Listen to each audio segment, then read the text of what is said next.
Well, hello dragons, and welcome to this instructional video for Lesson 13, Part 3, the State Executive Branch. The main idea behind this civics lesson is state governments are organized into executive, legislative, and judicial branches with powers similar to those of the federal government. Each branch acts as a check on the other two branches of state government. In addition, citizens have a great deal of influence on state lawmaking. With that in mind, by the end of watching this video, you'll be able to describe the powers of the governor, compare state executive officials to the president's cabinet, and explain the role of state executive agencies. Now that the outcomes for this lesson have been shared with you, let's get started.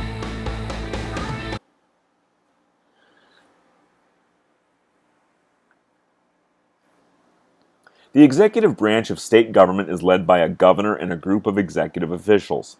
These officials help run the many agencies that enforce the laws and carry out the state's programs. Early state constitutions greatly limited the power of the governor.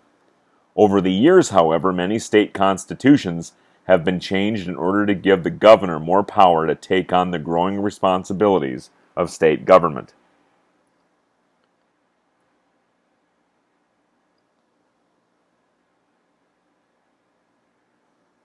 If the state and federal executive branches are similar, would it be correct to describe the governor as the president of a state? Presidents and governors do play similar roles. However, there are differences between the two offices as well. The governor's role of chief executive is similar to that of the president. He or she oversees the executive branch and makes sure laws are enforced. The governor is commander-in-chief of the state militia or National Guard, and can call on it in the event of a riot or disaster. As chief executive, the governor has the power to appoint hundreds of officials to carry out the state's day-to-day work.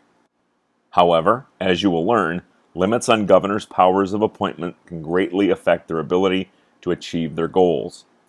Perhaps the greatest source of executive power is the governor's budget-making role. Of course, the legislature must approve the governor's budget, and no state money may be spent without the legislature's approval.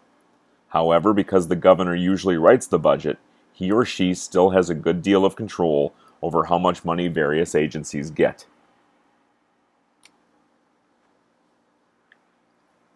Like the president, the governor also has legislative powers. To begin with, the governor may propose legislation in the form of a bill, a budget, or a speech to the state legislature. The governor can also influence lawmaking by talks with legislators or by whipping up public support, thus making clear what programs he or she wants lawmakers to set up and provide funds for. Another legislative power of the governor is the veto. In every state but North Carolina, the governor may veto any bill. Further, in 43 states, governors have the item veto, the power to reject particular parts or items of a bill. Presidents do not have this power. Congress passed the Line Item Veto Act in 1996, giving the president the item veto. 2 years later, however, the Supreme Court ruled the act unconstitutional. A state legislature may override the governor's veto. However, the veto, or even the threat of a veto, gives the governor a good deal of power over the legislature. Like the president, a governor has certain judicial powers. For example, some state governors appoint certain state judges. The governor can also reduce or overturn the sentences of people convicted of crimes.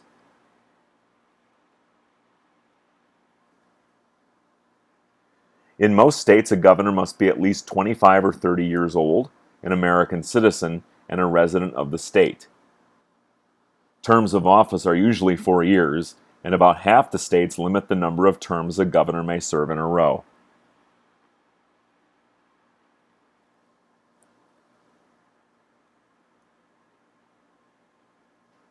A team of executive officials assists the governor.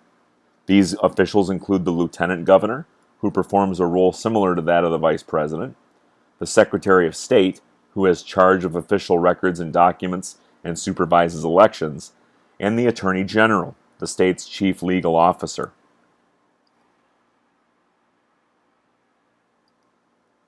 Finally, the state treasurer, who oversees the state's financial affairs, is also a part of the executive branch.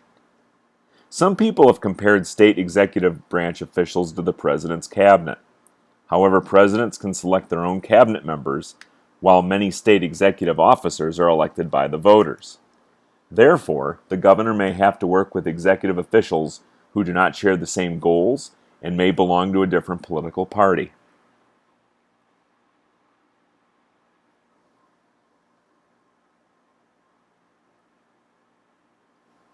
State executive agencies carry out the day-to-day work of the executive branch. Departments of Health, Revenue, and Natural Resources are examples of executive agencies. To better understand what executive agencies do, take a look at one of the largest in every state, the agency in charge of education. This agency's major responsibility is to make sure that the state's education laws are carried out. One such law sets the number of school days in a year. Laws also set the subjects you have to study and how many classes you must take to graduate. The state education agency works with local school districts to make sure that they meet these requirements. It also sets standards for teachers. The education agency makes sure that funds are being spent as the law requires. As you have seen, keeping our states running takes many people, whether they be elected, appointed, or hired. In fact, our states employ millions of people.